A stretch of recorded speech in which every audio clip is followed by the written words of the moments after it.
oneui 8.5 is a bigger update than you're probably expecting, but how does it compare to iOS 26? Today, we're going to find out. Let's go.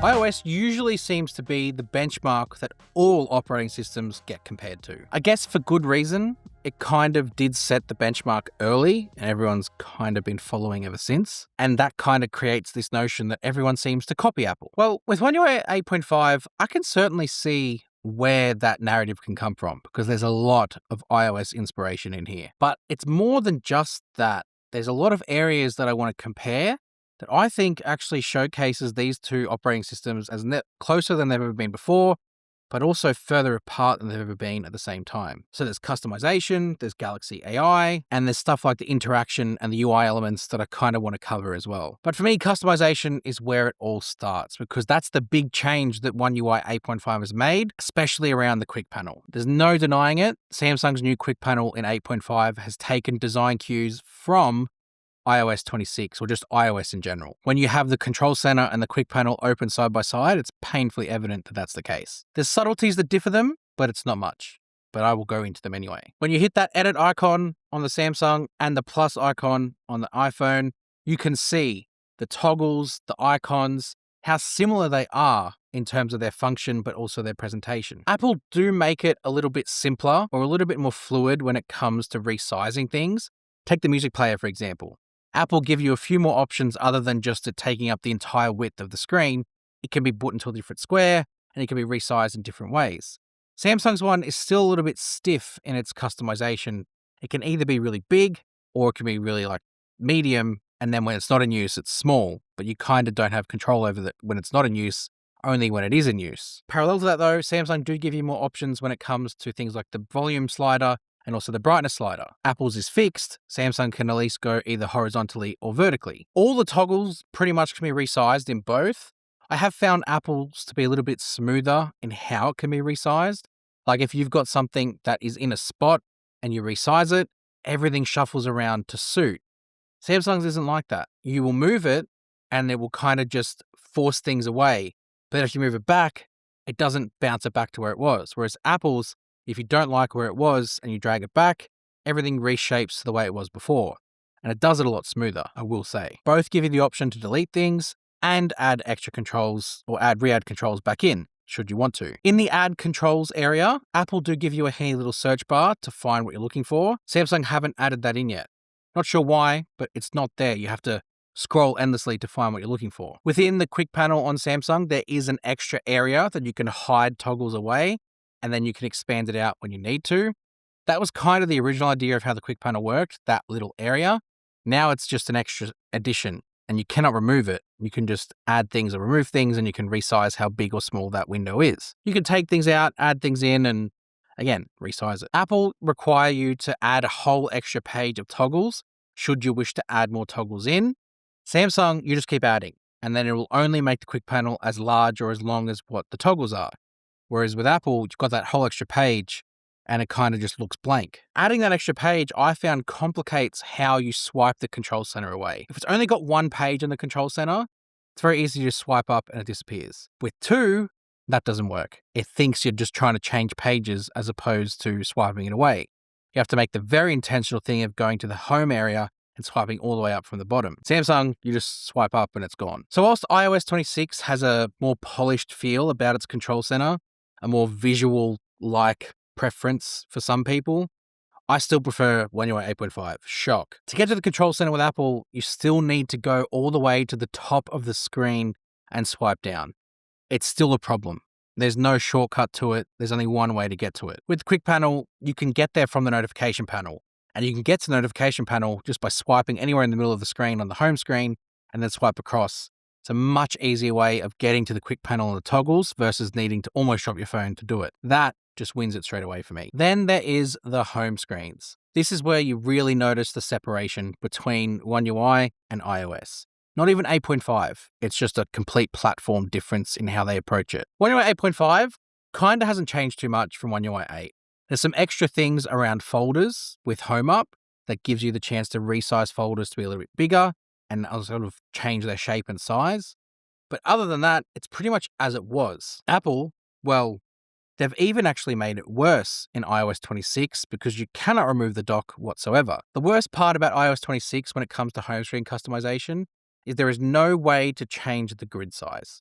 So you are fixed with 4 across, and that just makes it look comical when it comes to actually trying to customize your home screen because you have all this space, massive 6.9-inch display, and you can't change what's on it, fixed to the size that they give you. You can change the size of the icons, bigger or smaller. You can change their visual effect to be liquid glass or some other tinted effect as well. But that's it. There's no option to really do much more than that. Samsung, even with their stock customization options, not counting the home up, still give you the option to control the grid. So you can have 5x5 or 5x6. And whilst that doesn't seem like a massive change, it does free up the space on the home screen to put more on there. And you can even see in their home screen settings, there's actually a lot more that you can do in there compared to what you could do on iPhones. But then you factor in Home Up, case closed. Home Up just absolutely blows away the customization because here you can completely add in the grid size to be as small as you want. Like you can see the options that you have in there. And what I really like is the fact that you can have the favorites area, which iPhone users call the dock, and you can add in up to 9 down the bottom, giving you a dock that actually works like a taskbar on a fold. Or if you don't like it, you can remove that. Again, the beauty of Home Up and Samsung's customization is that ability to really go granular with what you want to do. Another example of this difference is the lock screen customization. The lock screen on iOS, I will hand it to them. They've done a really good job. It's clean, it offers you good customization, and it does look nice at the end result. You have the options to customize the background, so you can swipe through different effects and it will create colors and remove backgrounds and sort of create a really nice depth effect too with the clock. There's also widgets, there's also apps you can add. It kind of just adds a nice little effect and a nice visual before you unlock your phone. This is not the time and place to get into Face ID because it's painful having to try to unlock your phone when it's on a desk versus the very simple fingerprint scanner when you're customizing your lock screen. But then you go on to One UI 8.5, and One UI 8.5 has all of those things plus a lot more. So you have all of the effects you can add into the background. Same thing, where you can remove background, add a little artistic effect to it, change the color, and you can swipe through and sort of add all those things in. But then Samsung adds more. So there's a button there called Suggest, where if you press that button, you'll actually get AI to suggest the makeup of your wallpaper for you. And you can swipe through a few different options, and if you don't like them, hit Suggest again. It effectively just looks at the photo and tries to pick something to match it. It's all done from the effects area, where you go into there, and you can actually have shapes and different colored backgrounds, and again, put them into your lock screen. Natively, Samsung have widget options too, where you can go in and add widgets from the lock screen. Again, it's a very limited selection though, and I'll show you another way that adds any widget on your phone onto lock screen in a moment. With One UI 8.5 too, Samsung have brought a feature that was previously in beta into the full version. That's the weather. So you can tap this button, and anytime there's any weather event, it'll actually overlay over your wallpaper with the weather, whether it's raining or snow. You'll see that effect take place. Also with One UI 8.5 and One UI 8 to an extent, because it's kind of started there, the clock is dynamic. So if you select the right clock option, it'll actually shape around the picture on your wallpaper. If you've got a photo of your family, it'll shape the clock around it so it doesn't actually overtake or sort of be in front of. There's nothing blocking it off. It sort of looks and molds to the shape of what's on there. And two, if you swipe down on the photo on your wallpaper, it'll create a nice little gradient effect at the top. Again, kind of creating a nice little visual. All of that is like the entree, because then the main course is Lockstar. Lockstar, another good lock module, just extends it even further. There's all the usual options in there, things like being able to add the widgets from your phone, like I said, or there's even like a little app shortcut tray that you can add where you can put 6 app shortcuts behind a little toggle, and then it extends it out and you'd launch an app straight from there. That's all there. That's all the usual stuff. 8.5 has given you the option to customize the lock screen animation. So what happens when you unlock your phone, that's the animation you can customize. There's so many options in here. It's wild. It's a bit overwhelming, to be honest. I'd just like a simple fade, and that's something that they give you, but you can customize the strength of that fade and how it actually appears. So every time you unlock your phone, that fade effect will come into play. It's neat. And again, just further extends your customization. So they were the main areas of customization that I wanted to focus on. Because of the fact you have your new quick panel, but you have some existing stuff that has been updated now to work with 8.5, I thought I'd highlight them again. Software is important, and you need to make sure you have the right software working for you. That is where today's sponsor, AkiFlow, helps you sort out your workflow with some software. AkiFlow is the ultimate productivity tool for people who are on the go. Myself personally, I do a lot of things. I'm a volunteer football coach, a podcast host, a trivia host. I run 2 YouTube channels, and dad of 2 and a husband. A busy professional doesn't even begin to describe what I am. I've always tended to struggle with getting organized. Not because I can't do it, it's just because I've got a lot of things in the air and it's hard to sort of manage them all. What AkiFlow does is take the stress of that organization away from me and keeps it all in the right place. Plus, once it's input into the system, you can actually chat with Aki to get organized and sort of find out where everything is, and it will converse with you naturally. It also integrates with popular platforms too, so there's no stress about needing to know where things are in different places. It all can be housed centrally within AkiFlow. Another task that's quite daunting is adding events to calendars. AkiFlow takes that stress away. Time blocking allows you to just write down your tasks, anything you have, and it will just put it into a list. Then you can take anything from that list and drop it into the calendar, and that way it just permanently puts it there rather than needing to find the date first, write the task out, and then allocate it. You also have the option to color code your tasks, so that way it can create a visual for people who like to see it that way. That way you can get to be organized in another way as well. One of my favorite things about this setup is AI Copilot. If you want to move something, rather than going through and finding where it is, just ask AI Copilot and it will move it for you seamlessly. This Copilot also learns from your behavior. So if you create some categories and tags for events, it will over time learn that and then automatically start assigning things based off the text that you've put in. The best part about AkiFlow 2 is that it's cross-platform. So whether you're using oneui, whether you're using iOS, it'll automatically sync across the devices. That way, no matter which device you have on you, everything's there ready for you. AkiFlow has helped me with my workflow. Now it's time for them to help you. Use the code and the link in the description to get AkiFlow today. And thank you to AkiFlow for sponsoring this video. Next, I want to compare AI tools because you've got Apple Intelligence versus Galaxy AI. Now, something I found with Apple Intelligence was that they basically just have the same set of tools to work across multiple apps. So they haven't really customized the experience of Apple Intelligence to suit the app that it works in. The best example I have of this is Writing Tools. Writing Tools works pretty much anywhere where there's text written. It's not purpose-built for the app that it's working in. Take Samsung Internet, for example. Samsung Internet has Galaxy AI. It's got 3 main factors that it works with. You've got Translate, you've got Summarize, and you've got Read Highlights Aloud. Translate and Read Highlights Aloud are great, but Summarize is the one I want to focus on first because Safari doesn't have anything native like that for the browser. With Samsung, you hit the AI key, hit Summarize, and it'll summarize the entire document into a few key points. You can choose it to be standard, or you have the option to make it detailed, so you can sort of expand or retract depending on your preference. With Apple Intelligence, it's a little bit different. You have to long press on the text, manually select all because they don't have a select all button for some reason. Why is there no select all? And then you hit Writing Tools, and then you've got to choose Summarize within that Writing Tools. Again, that's because it's not purpose-built for the internet browser. The result isn't as fluid either. It doesn't give you the extra options that Samsung Internet does. Samsung Notes is another example of this. Within Samsung Notes, you have all these custom options built for Samsung Notes specifically. The auto format, the translate, the summarize, they're all designed specifically for Samsung Notes. Again, with Apple Intelligence, it's there as a button, but again, it's those same writing tools as before. There's nothing separate. It's exactly the same. I actually noticed this probably the most when it comes to the voice recorder. So with Samsung's voice recorder, it will auto-transcribe what you've done, and it'll be able to break it down via speaker. So if there's multiple speakers that in the recording, it will recognize that and give you the transcript based on the different people speaking. Apple's can't do that. Apple's Voice Memos app cannot differentiate the voice, and it just gives you the straight transcript. What's also really interesting too, again, like within the internet browser and within Samsung Notes, you have to manually select the text to get the summary that you want. Whereas Voice Recorder has the dedicated built-in summaries built into it on Samsung's oneui 8.5, which means it's a dedicated tool just for that purpose. It's not sort of acting as an overarching thing. And then the summary it gives you is actually purpose-built for a meeting summary. It gives you tags, it gives you headlines and bullet points. It's all designed for that specific purpose. And that was the biggest thing I noticed with the AI offerings, is that Samsung in their Galaxy AI list has all of the services that it's integrated within.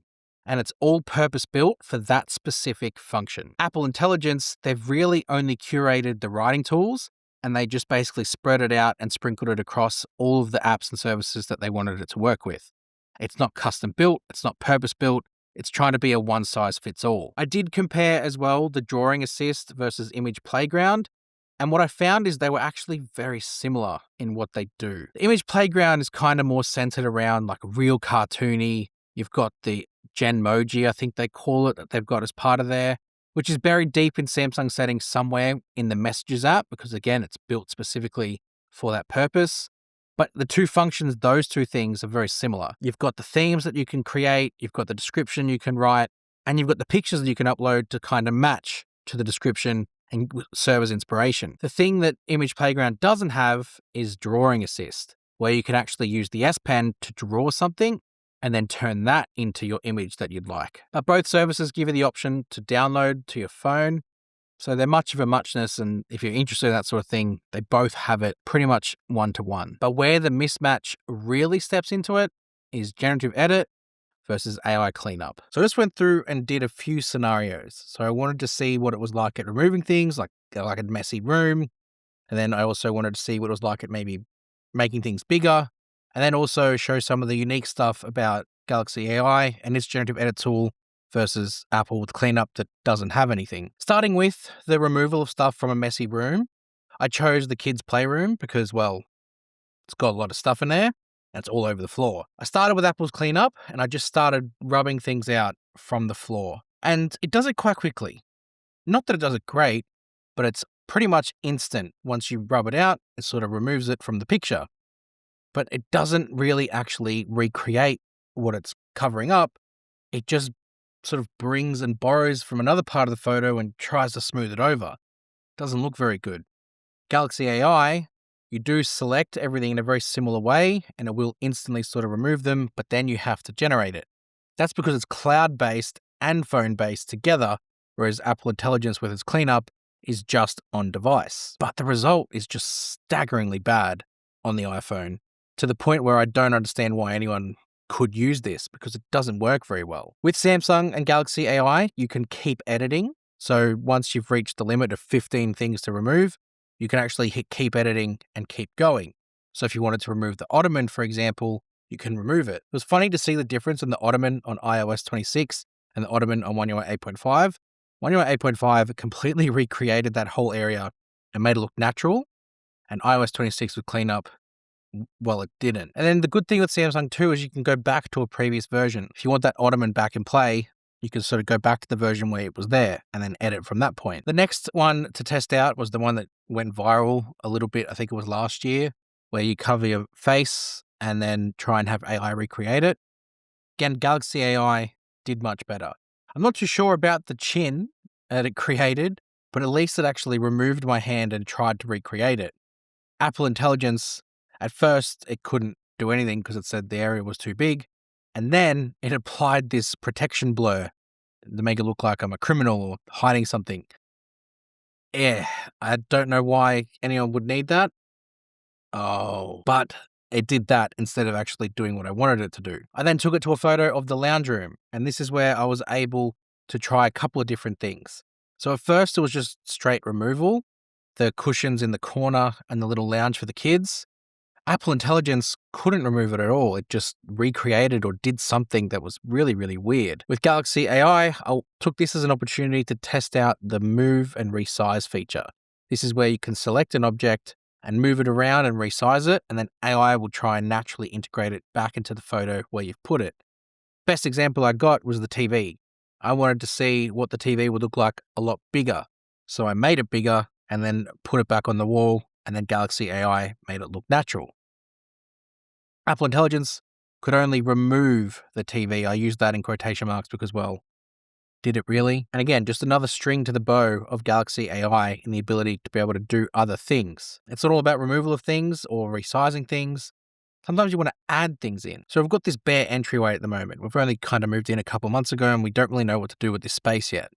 So with Galaxy AI and the S Pen in particular, you can draw something in and have Galaxy AI create it and input it into the photo. So if you wanted to see what it might look like with a bench seat and a picture, you draw that in, hit generate, and it adds it in for you. And if it's not quite to your liking, you can generate one more. So you can go back in, generate one more, and it'll bring you another result. Again, cleanup doesn't have that functionality. You can only remove things. And then the last thing to try was Samsung's style, which is the thing that allows you to take a picture of someone and turn it into like a cartoon or a sketch based off that image. Now, whilst cleanup doesn't have that function, it is available in Image Playground. It's basically the same thing. You load the image in, select the style, and it'll recreate it as AI. Galaxy AI has this built in as part of the generative edit function, so it's all kind of tied together, whereas Apple have got it somewhere else. So I can't really take any points off there for that because it is available, but everything else, generative edit for the thing most people will use it for, which is removing stuff from the background and cleaning up a photo, the title cleanup does not make any sense whatsoever. There's also the audio features. So Samsung have got audio eraser, and Apple Intelligence doesn't really have anything to that effect, but they do have some effects when it comes to audio for video purposes. So with audio eraser, any video that's captured on your phone, you can go into it and actually remove some background noise, up to 6 different types of background noise, I believe it is, and sort of lower the volumes and then isolate the voice, and then it will remove it. There's also a handy little button that auto removes background noise if you're in the gallery or even in apps like Voice Recorder. You have that option there too. Apple's voice memo does have voice options as well. It's just labeled something a bit different. I thought Apple had this exact feature for any video as well, but I found it very difficult to actually find a video where their studio voice was supported. I actually only really found one video in my catalog of videos I've captured where it will actually do it. Everything else, for some reason, it wouldn't allow it. And then the last aspect I want to focus on is some like UI elements. So how you can actually interact with not just the phone itself, but some of the settings and the apps that are available. There's some key ones. The first is just that, the settings. Samsung's settings menu, I believe, is much more cleanly laid out and gives you many more options. Take display, for example. You can customize the display settings to a little bit more precisely to how you like to use it versus just a couple of options. Samsung gives you the option to change resolution, gives you the option to turn off high refresh rate. You've got more brightness modes. You've got more options when it comes to video brightness, so you can control that experience. Apple's is much more basic in its implementation. The overall usage for One UI 8.5 versus iOS 26 hasn't changed versus my last comparison that I did, the Mega one. And I'm going to look a little bit more closely into that in my full comparison coming soon, the final battle between the S25 Ultra and the iPhone 17 Pro Max. So make sure you hit subscribe for that. I'm going to look a little bit more closely into how the two differ as it like to use them because of their phone size with the software married together. But there's just some certain apps on iOS that I just cannot get my head around. The Photos app is just pure disaster. I don't understand what Apple have done here. The way that you can select files, the way that you interact between the photo section and the album section. There's a lack of settings and a lack of function that actually makes it useful. There's 2 tabs down the bottom and that's it. Gallery app, by comparison, gives you a lot more. You've now got new features like private album, which is entered into the space, and you've just got way more settings, story options, functions, album folders, and just operates a lot more like a gallery album should. Next case in point there is the Files apps. The My Files app on Samsung literally acts like a My Files app, one where you have a folder structure and you can access things so easy. The Files app on iOS, I don't even know where to start. I don't even know where to start, you know what? And I don't think I will. I'll just get myself angry. So look, you can argue all you like. I can argue all I like about One UI versus iOS. Functionally, iOS for me doesn't offer enough. I said it before. It's like being in a long-term rental where you can access a home, but everything that's in there needs to stay the way it is. You can maybe shuffle some furniture around. You can maybe bring your own touches in. But the layout, everything that you've got to live in has to stay as is. You can't take down a wall. You can't put a TV on the wall. You have to live as it's been provided for you. One UI, you can go into that house and you can make whatever changes you like. Obviously, there's still the structure of the home. There's still building codes you've got to follow. But ultimately, you have a bit of freedom to do whatever you want. Put that picture on the wall. Change that wall and remove it should you want to. You have the deciding factor there, whereas at Apple, you kind of don't. Like I said, subscribe because there's going to be a mega final comparison between the 17 Pro Max and the 25 Ultra, especially launching into the launch season of Galaxy S26. You want to be here for that as well. I'll see you guys in the next one. You.